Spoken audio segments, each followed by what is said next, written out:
Hey friends, welcome to the Swing My Heart podcast. Come join me, your host Nicole, for some hope-filled conversations about heartfelt entertainment that makes your heart swing. Hey Hallmarkies and Sleuthers, welcome to the Swing My Heart podcast. I'm your host Nicole, joined today by my wonderful friend Morgan to talk about Curious Caterer, Fatal Vows. It was written by Diane Mott Davidson, Julie Kim, and Corinne Marwood, and directed by Paul Zeller. Goldie agrees to cater an elaborate wedding, but a dead groom and a missing bridezilla brings her together with Tom again. What did you think of this movie, Morgan? We were talking before we started recording, and you said this was your favorite. Oh my gosh. And it really is. It really is one of my favorites because that is really, in my opinion, such a huge honor to that trilogy because usually you don't tend to say this one, like when the first one came out, I said it was like going to be hard to beat. And then whenever the second one came out, I was like, wow, I love this one just as much as I love the first one. And then of course now the third one, I'm still saying it. Like there's just keep getting better and better. Yes. And I love that we're obviously having like a very much slow burn, and it's just like all of these dynamics happening that's bringing them closer together. And it's like, it's just it was such a good movie. And I love how they really utilized Goldie and of course like her best friend and of course Marla. And I mean, I love that we got to really see Tom trust Goldie to do what needed to be done because of him not being able to do his job. I mean, essentially, I mean, he didn't really have much of a choice, but it's like if he had to trust anyone, he really did put all of his trust in Goldie, which I think was a very big, it really showed Tom's growth and and trust with Goldie. So I really loved this movie and how it showcased that. Yes, I love them all, but out of the three so far, I think that this one is my favorite. Yeah, absolutely. Very good. Yes.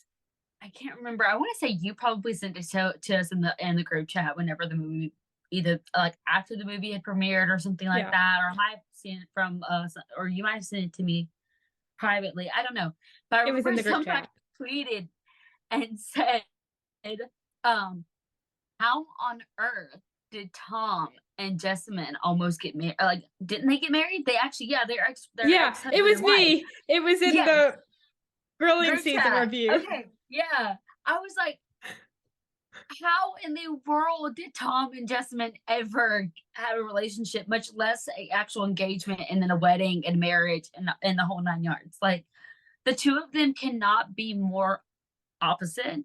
And then even on top of that, you have the comparison of Jessamine and Goldie. They could not be farther apart from each other. So it was like, it's so mind-boggling to think of Tom being like that madly in love with Jessamine of all people. I was like, the whole movie, I was just thinking, like, every time she came on screen, she had like her little demands, or she had her little, snide backhanded comments and things. I was like, how on earth? Like, she did amazing showing a bridezilla, because that right there was full on bridezilla, and I could not have imagined how she was for her first wedding with Tom. Oof. Can you imagine? Like, this was just her second wedding. This was like, that was insane. That's insane. Yeah. And before we get started, I just have to shout out the Hardys here for a second, because Max Lloyd-Jones, who we all know and love as Tom Thornton, was in this movie.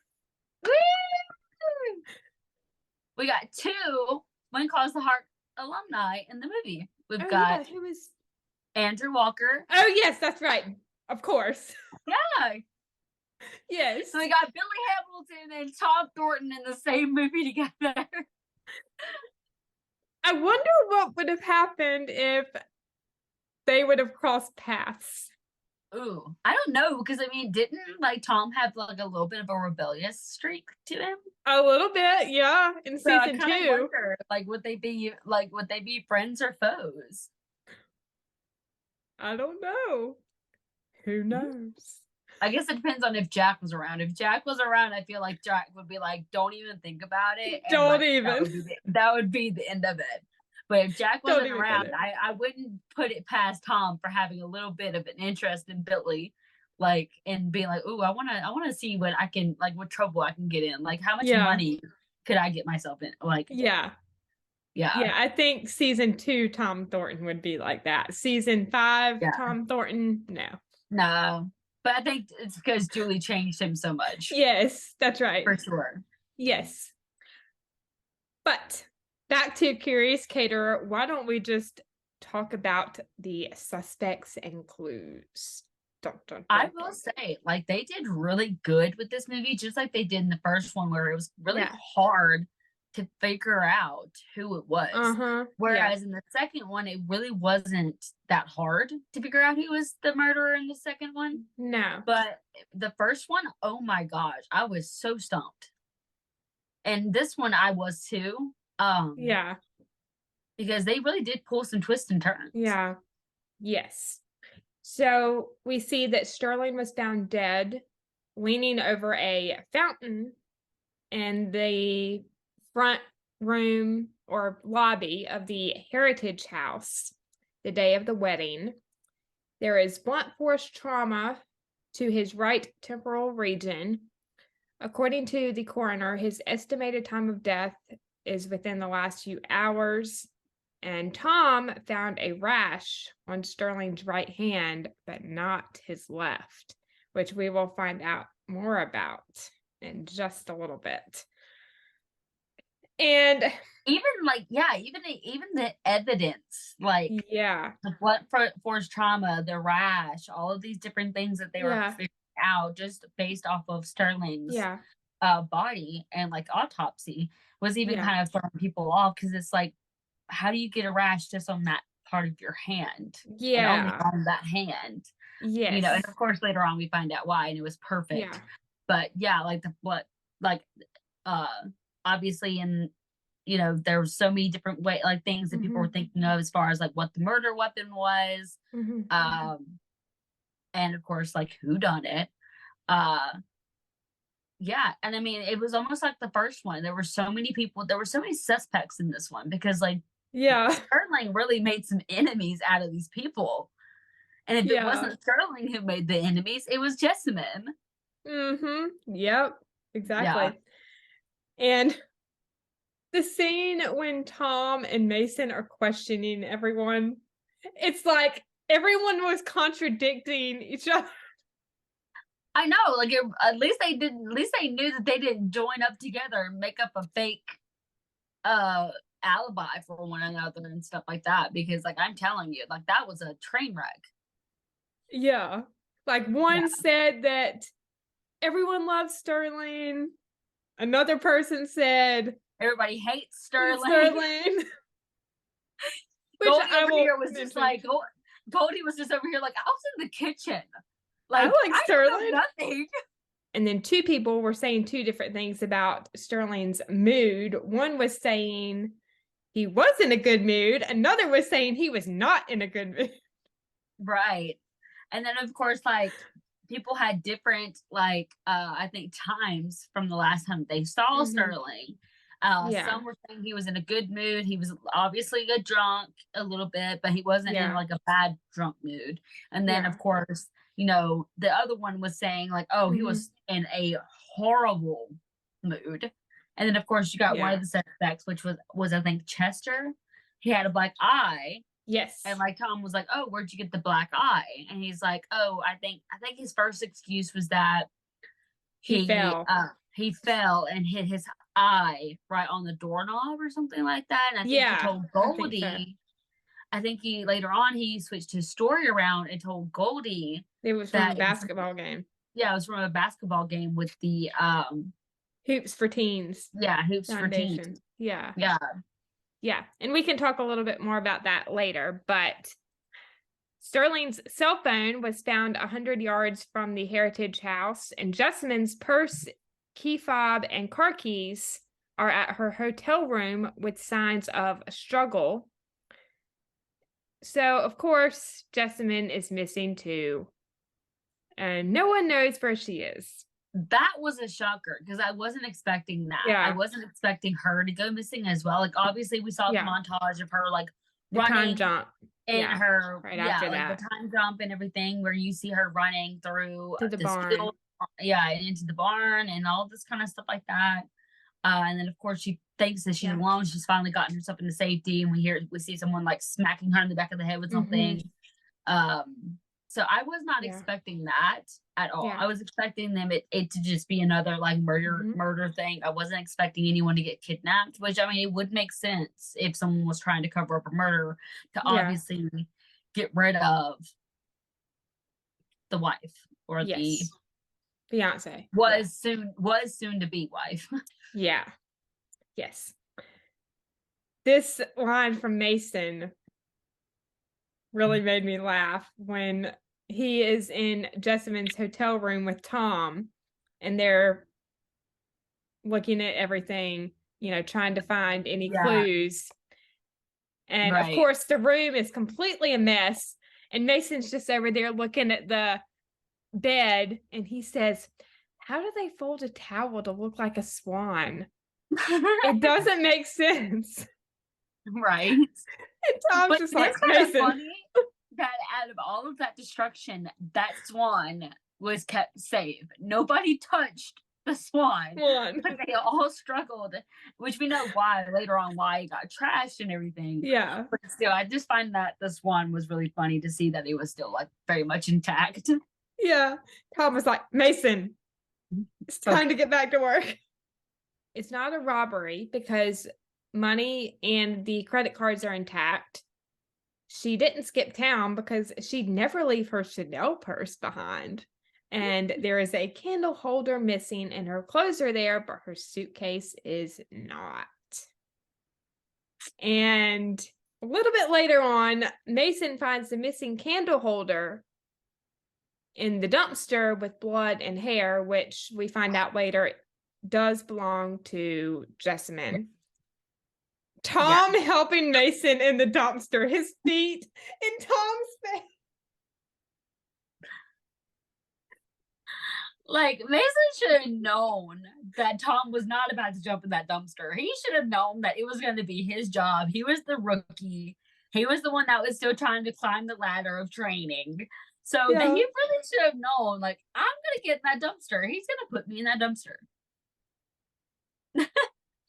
Tom's facial expression, though, he was like, "Mason, get your shoe out of my face." Like, internally. He was thinking that probably. Oh, yeah, for sure. Like, him climbing all over Tom was hilarious trying to get into that dumpster. Oh, yeah. I wasn't expecting him to make him do it like that. I kind of was expecting one of those things where he, like, has him step in his hand and look how I'll launch him. I wasn't expecting him to, like, literally, like, practically climb him like a cat to a tree. Or, like, step on his shoulders instead of his face. Yeah.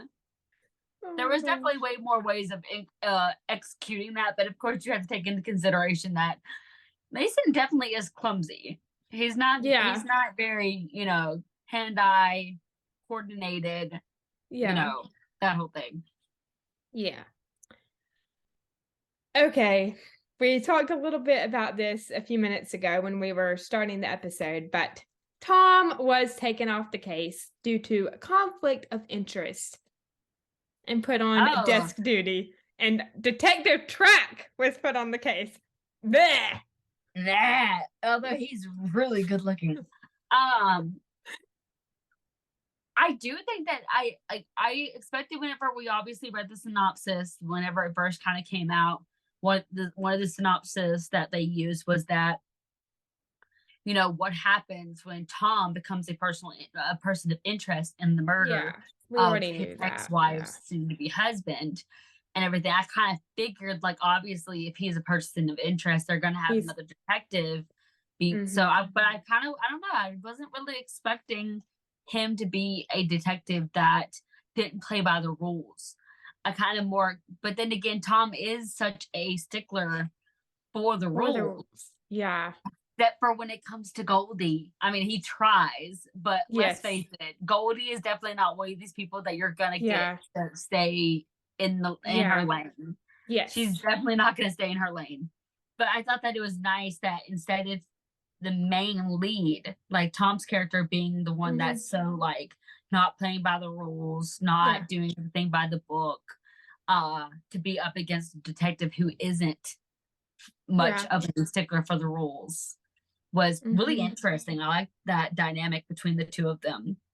Yes, I do too.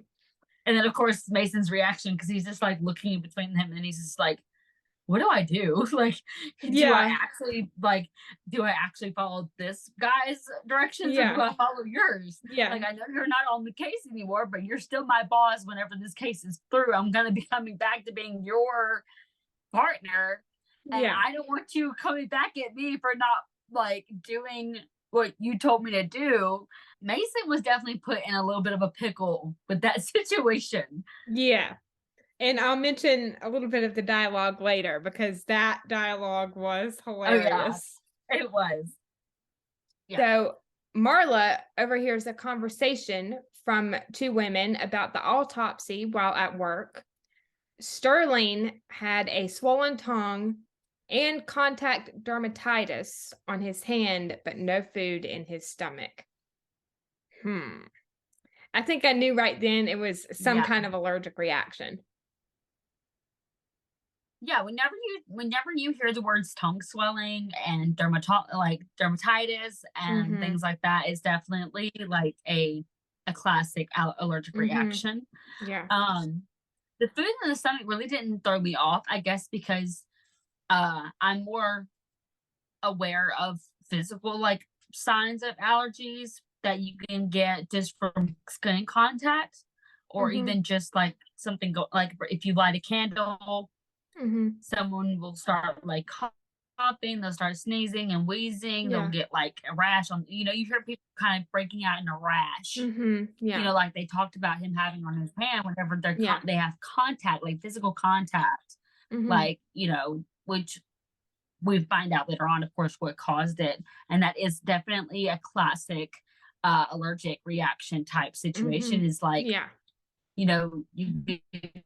you like someone hugging someone who's got like perfume or lotion on their body or different substances that are like skin contact mainly. It tends to happen with a physical rash at the contact site.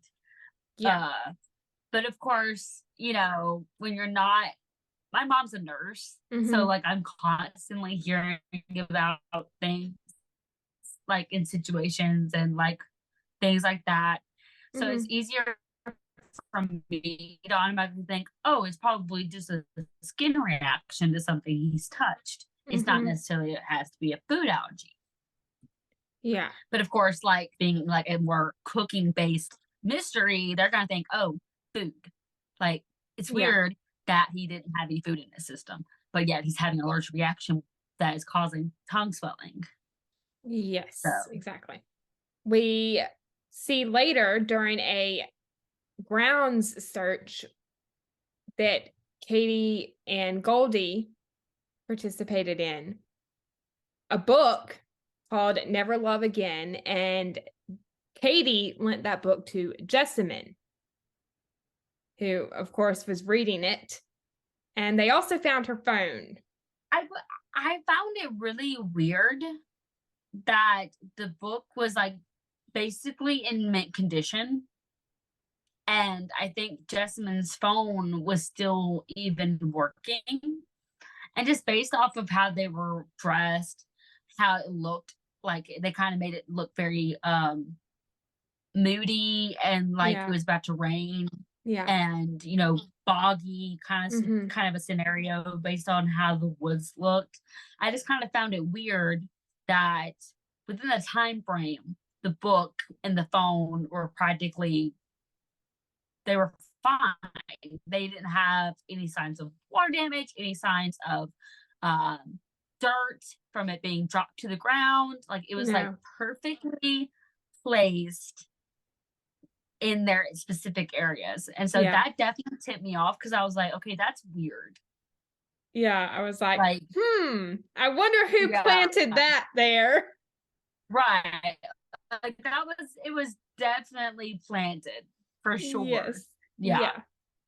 I think, yeah, obviously probably to like throw them off of where she possibly was, obviously. Yeah. But I don't know. I kind of found it like pretty amateur that they didn't even try and like, just kind of toss the book. So it actually seemed like it was actually just like tossed on accident. Yeah.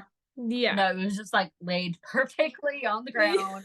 Name of the book up, no dirt, no water damage. The phone was laid upside down, but I mean, that wasn't, it just, yeah. To me, I feel like that was definitely an amateur move for sure. It We were was. definitely dealing with someone that was definitely an amateur. Yeah, definitely. The cassava crackers that Anne and Ray talked about are not actually cassava. People with tree nut allergies are severely allergic to avocados, which that was what was in the crackers and what caused Sterling to have the fatal allergic reaction. First of all, I would have never thought avocados would be a part of the whole chip situation. That kind of came out of nowhere. I would not have put that together at all.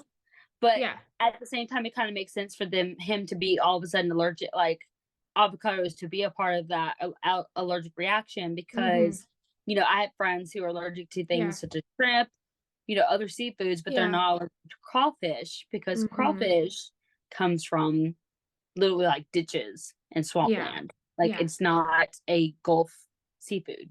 We see a little bit later on, towards the end of the movie, Olive's friend Lucas lets Tom and Goldie know the morning of the wedding he was skateboarding where he shouldn't have and saw who he thought was Sterling and Jessamine fighting before she kissed him, and then he pushed her, she fell backwards, and that was around 9 or 10 a.m.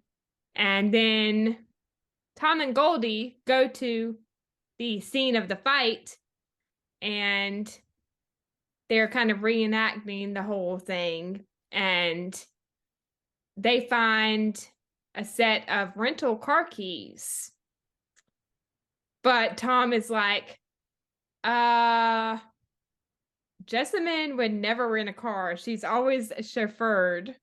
And so Goldie goes to check it out, and it is Ray who has a rental car from the same company. And we find out a little bit more about this later.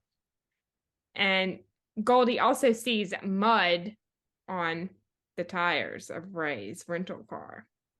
Yeah, that's why I originally thought it was Ray. Yeah. Also, going back to Tom and Goldie reenacting the situation. Yeah. They're like little, like, you could tell they're awkward about it, and they kind of get all, almost like a little bit too close for comfort. And they kind of like, oh, I don't know how I feel about this. Yes. Yeah. Mainly Goldie. Yeah. I mean, you get it a little bit from Tom, but you really get a lot of it from Goldie. Yeah. Yes. So, the suspects. So, Tom is one of the first people that are classified as a suspect.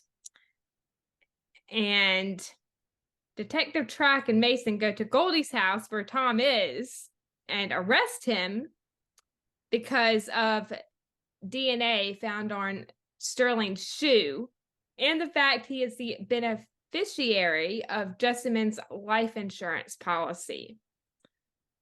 That was shocking. I was not expecting that. I wasn't I was either. like, oh, that was definitely a wrench thrown in that whole situation. Yeah.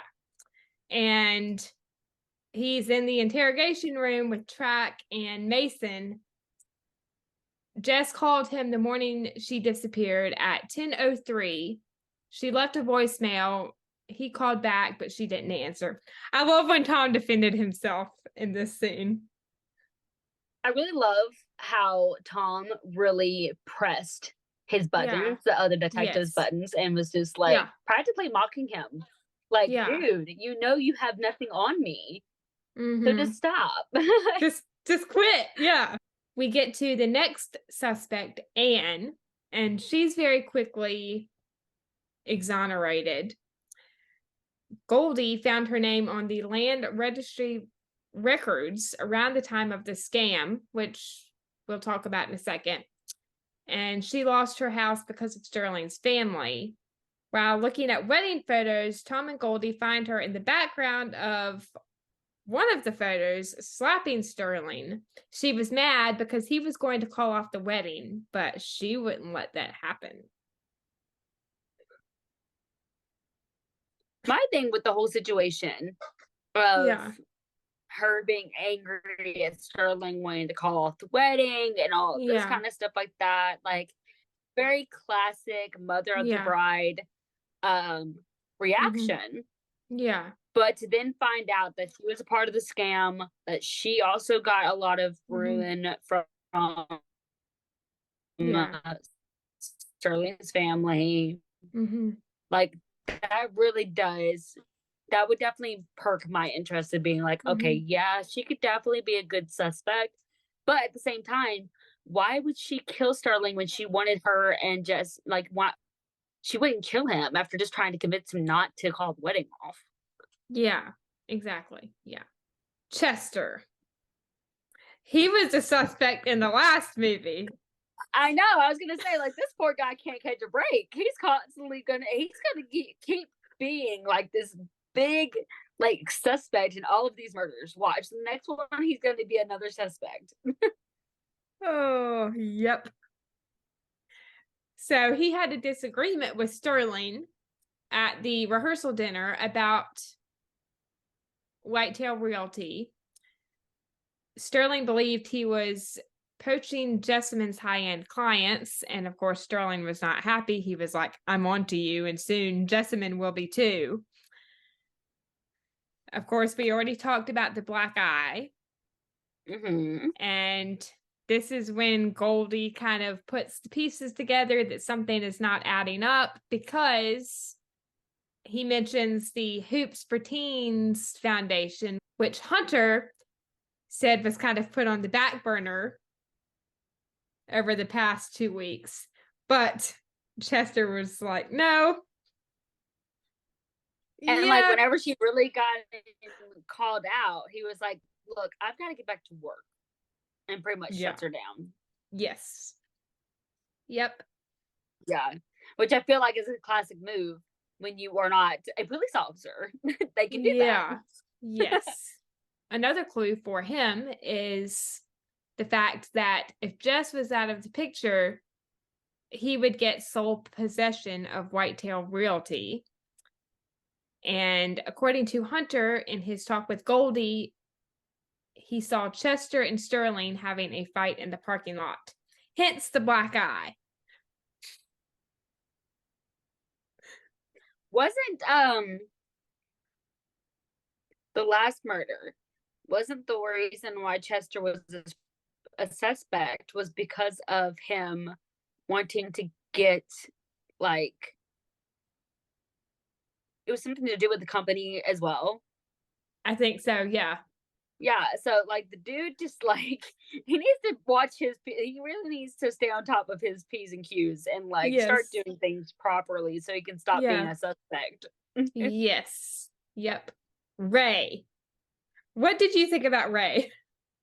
He was an interesting character, but the guy who played him did very well. Yeah, I agree. I definitely I found the character really interesting and I don't know. I really did think that he was the killer. I guess because and they really threw me off with the car. For some reason, I don't know why. Yeah. I guess because they were.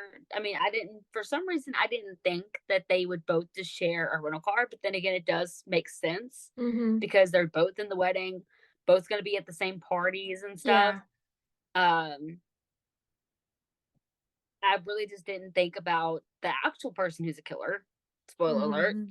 But I just thought it was Ray. I was just like the way that he was reacting to Jessamine, the way that he was reacting to Sterling, like there was like, and obviously with Sterling being his current girlfriend's ex, like I just you could tell that there was a lot of pent up like, you Yeah. know, anger maybe or jealousy Yeah. of maybe doing a lot of comparisons, like comparing Mm-hmm. yourself and like feeling like you're not going to be good enough because that's her ex, and like I don't know, like I felt like there were so many more reasons why he would have killed Sterling than Mm-hmm. anyone else.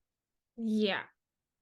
I agree. And even from one of the first scenes when Ray goes to shake Mason's hand and he's just kind of like, ow. I found that Hmm. very suspicious. Yeah, I mean, why didn't he just go ahead and get that looked at? Like,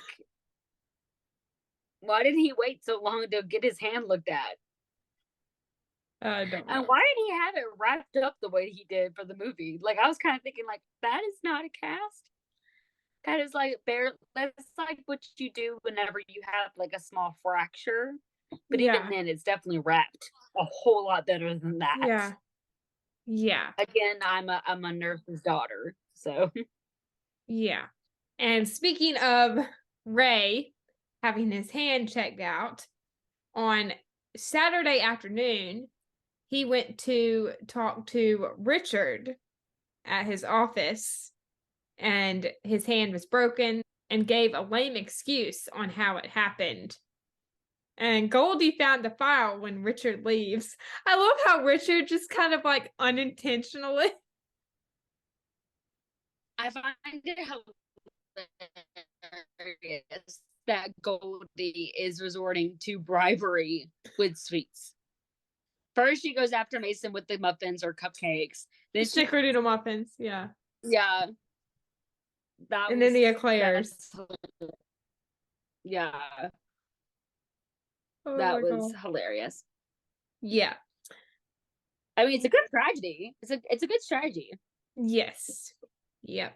In Goldie's talk with Chester at the open house that she went to, Ray is the one that had a fight with Sterling in the parking lot after the rehearsal dinner ended. When Chester and the other groomsmen went to break them up, his eye hit Ray's first. Again, contradicting stories here. Like, who got in the fight? Why do people think it's a good idea to lie to a detective? It's literally their job to investigate your alibi and make sure it's right. Yeah. Yes. And if you're innocent and you know you're innocent, why lie? Yeah.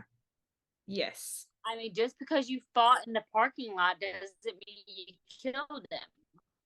Exactly. Yeah. I mean, yeah, you would still be classified as a suspect, but you still didn't do it. Moving on to Hunter and Lawrence. Hunter was partly involved in the fight at the rehearsal dinner, and Hunter claims that Sterling's mood was combative. And I believe this is the next day. Goldie goes to take the wedding cake leftovers to Hunter for the Hoops for Teens Foundation and overhears a phone conversation in his office where Hunter says he had it coming. And he's not thrilled that his dad had to foot the bill again. This did make me wonder about Hunter. It made me raise an eyebrow. Yeah. Yeah. but not enough. Yeah, not enough. Not enough evidence. Really, yeah. Yeah, because I mean, him just saying that they had it coming, we clearly could see that he had problems with Sterling. So it was only natural for him to say something like that about Sterling. Yeah, agreed. Especially in defense of his dad. Yeah. When Sterling's family moved to Elk Park from New York, his dad convinced a lot of people to fund a startup whose software was supposed to be fail-safe. They didn't read the fine print, and he wanted it that way. And in the end, his dad's software caused everyone to lose their money. The only people that made money was Sterling's family, who skipped town. Sterling's dad is the one who did the scamming. And I believe Tom was the one that said that revenge could be a motive for Hunter. Oh, yeah, I definitely agree that that would be a really good motive. Mm-hmm. Yeah. But for me, it wouldn't necessarily be that much of a motive for Hunter as it would the dad. Yeah, like, I feel like the dad would want to would want to seek revenge more. But then again, at the same time, that is, he would be marrying his stepdaughter, which could be either worsening to his feelings about the whole situation or lessening the whole experience that they went through with his family. Yes. It's like, it could be either way. It could be both. Yep. And Lawrence gets very defensive when Tom asks if he was involved in the failed software company. Lawrence's company, Westco Realty, bought the defaulted properties. After Sterling's family skipped town, he gave out a lot of private loans for business owners to save their properties. And in the end, it's neither Hunter or Lawrence. So that's good. Yeah, I feel like that definitely would have really rained on Jessamyn's parade even more than it already was. Yeah. I mean, can you imagine your stepdad killing the love of your life right before you get married? Yeah. And we get to the final suspect. Dun dun dun. Katie. Totally did not see this coming. Did not. I mean, it wasn't as much of a shocker as the first one. Yeah. You know, the first one really threw everyone for a loop. Did not suspect him at all. Dr. Gentile. Yeah. But with Katie,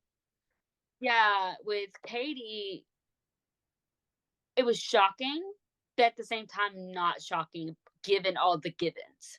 You know, with her being his ex, clearly still having feelings for him, you know, the whole 9 yards. Yeah. I wasn't expecting her to go as far as to kidnap Jessamyn, though. That really was the part that kind of threw me. Yeah, same. Her going as far as kidnapping Jessamyn. Yeah. She was once engaged to Sterling, and her dad never forgave his family after almost losing his farm for investing in the failed startup. And then at the end of the movie, we find out it is Katie who did it. And she was tipped off when Goldie sent a message to everyone that Jessamyn escaped.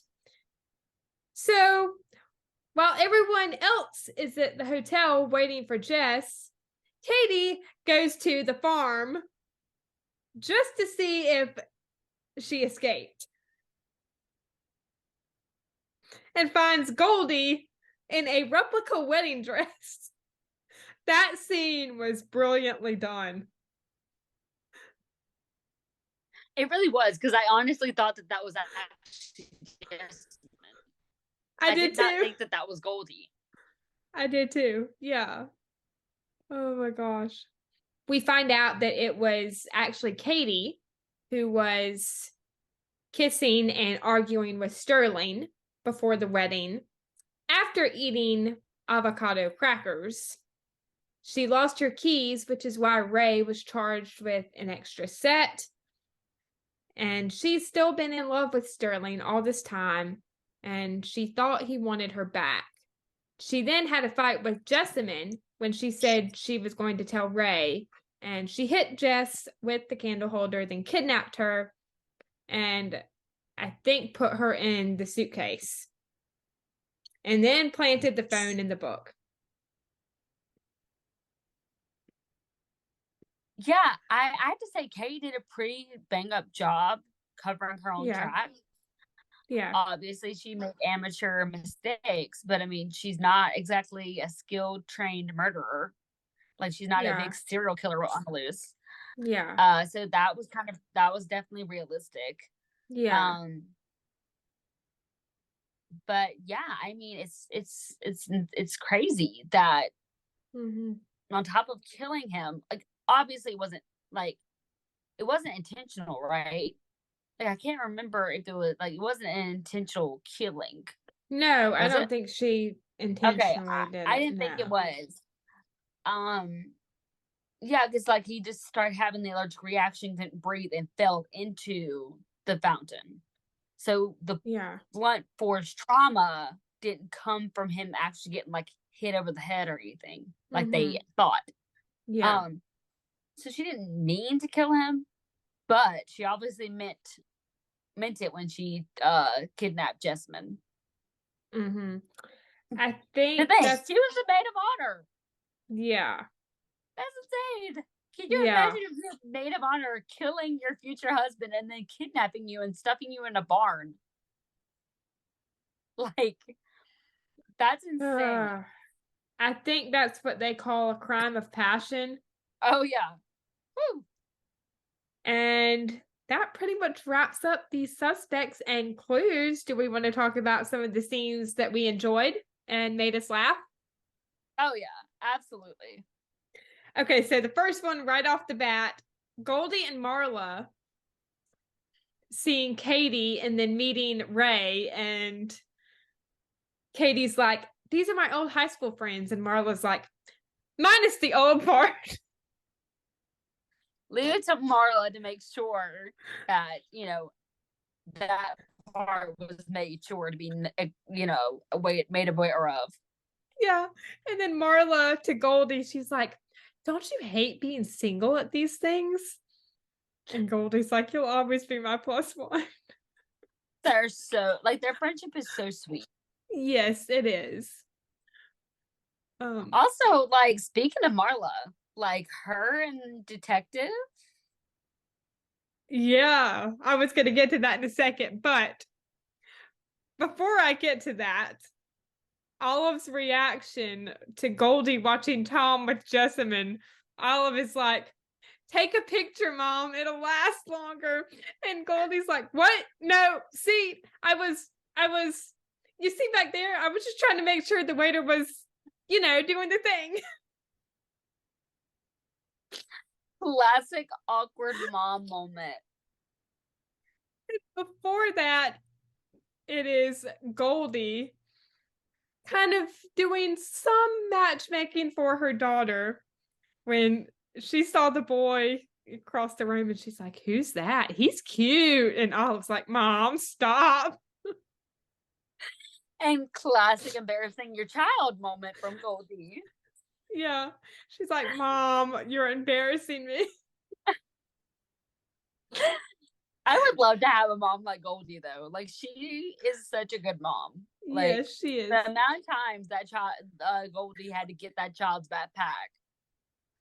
Yeah. Oh, man. Yes. My mom would be threatening to duct tape that thing to my body and not letting me take it off. Oh my gosh. Obviously, getting to see any scenes of Tom and Goldie. The one where he tries to spicy food. He's like, child's play.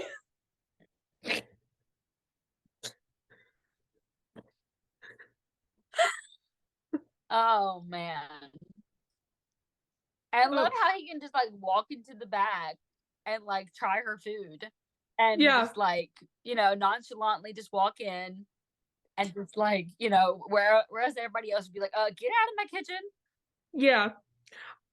Also, Marla meeting Detective Dave Track. And of course, she doesn't know at the time that she's meeting him who he is. But when he leaves, after he gives her the tip, she says to herself, well, Marla, it's your lucky day. You can finally get those Gucci heels you Marla is a whole mood. I love that she tries her best to just like stay, like she definitely stays herself. She has not changed since the first one. She really is just like fully and completely herself. Yeah, I love JC. She's great as Marla. Unapologetic. Love it. Yes. Yes. And honestly, her and Track would definitely make like a really cute couple. I think so too. But before we get into that, Tom and Mason running into Detective Track, and Mason's like, look at us, 3 seasoned detectives all in the same room. Track, I'd say 2 seasoned and 1 bland, but I'll let you geniuses figure out which one's which. Yeah, Tom's the best. Taught me everything I know. Sorry to hear that. Tom by the book Schultz. It's better than Dave bend the rules Track. I was like, again, I love the dynamic that they chose to have one character be like by the book, not bending the rules, doing everything that they can, which you essentially that is the better way to do it, because like when you're a detective, every piece of evidence has to go by the book or else it's going to be scrapped. It won't be anything, like he said in the movie, every piece of evidence has to be done by the book or else it's not going to be acceptable in court. Yeah. So it almost kind of makes you wonder, like, Tom is definitely the better detective. Yeah. And it's very weird that they put Track on the case to replace Tom of all people. Yeah, agreed. I think this is one of my top favorite scenes in the movie, and it is when Goldie is spending time at home with Tom, and this is when he says, your food's good, but your company's even better. And she says it goes both ways. And then they start working on the murder board. Oh, the murder board. I love it. Oh. I will say that my favorite scene will always be that scene of Tom outside and like pointing at them, all disappointed at them in their mood board. Yeah. He's like,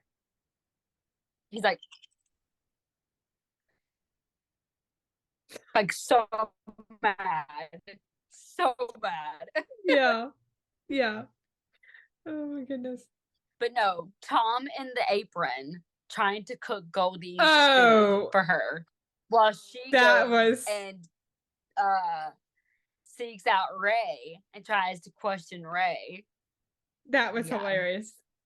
That my favorite scene of the movie for sure. That was hilarious. I love clearly the two of them need to stick to their day jobs. Yeah, I love when Goldie goes over to Ray and Tom's kind of like talking in her ear with the Bluetooth, and Goldie's like, I'm trying. And Ray looks at her like, and she says, trying to understand what happened to your hand.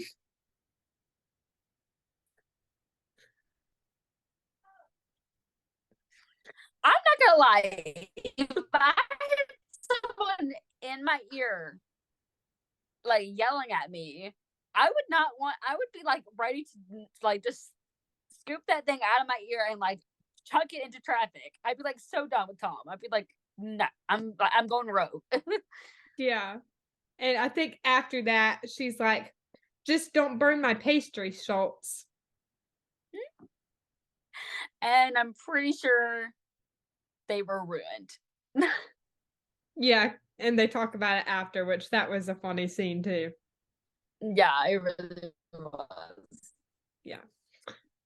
But in the end, they kind of give them a better understanding of each other's jobs. Yes, that's true. Very briefly, I have to mention this kind of comical moment with Olive and her mom when they're at the scene of the parking lot fight. And Olive's like, can Lucas and I walk back to the car together? And Goldie's like, go directly to the van and text me when you get there. I'm not a cool mom. Goldie, like I love scenes of Goldie and Olive. I think they're Yeah. so cute. I love a Yes. good mom and daughter moment in movies. They're so Yes. cute. Mason and Marla working together to help get Tom cleared. And this is when Marla was in the interrogation room and Track comes in and, he's like, what are you doing? And Marla's like, you've been barking up the wrong tree, Davy. Have a seat. This might take a while. Marla was definitely the one to do that. I couldn't have seen any other character being in charge of that whole situation. She pulled that off so good. Yes. And then obviously the chemistry between the two of them was perfect. Yeah.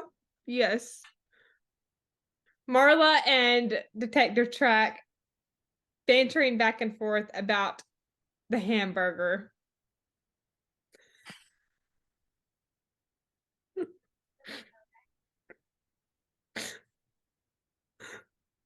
I cannot. Oh my gosh, that was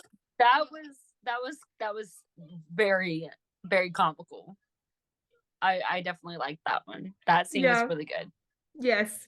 And then at the end, after talking to Tom and Goldie, Tom's like, I don't know how I feel about that. Yeah. And my second favorite scene of the movie, Tom asking Goldie to go on a date with him. Yay! Finally. That was so cute. I love a good slow burn. Yes. The way they held hands. I was like honestly somewhat expecting a kiss, but I'm so glad that it was just them asking, like him asking her out on a date. Yes. And yeah, I love the holding of the hands. I always love when like the couples hold like face each other and like hold hands like that. Yeah. It's so cute. Yes. Agreed. I can't wait for the next one. I know that we're getting at least one more, I think. I know. I hope we get so many more. Like I don't want the series to end. I don't either. Yeah. These two together. Perfect. They're like them together is so much like there's so many different people in Hallmark that do a lot of movies together. Yeah. And it's like they're like the dynamic Hallmark couple that tends to do a lot of movies together because of their chemistry. Yeah. Two of my favorites. Same here. Yes. One of my favorite Hallmark pairings and two of my favorite Hallmark actors individually. Yes. Yeah. Same here. Agreed. Yes. I think I would rate this 10 out of 10. What about you?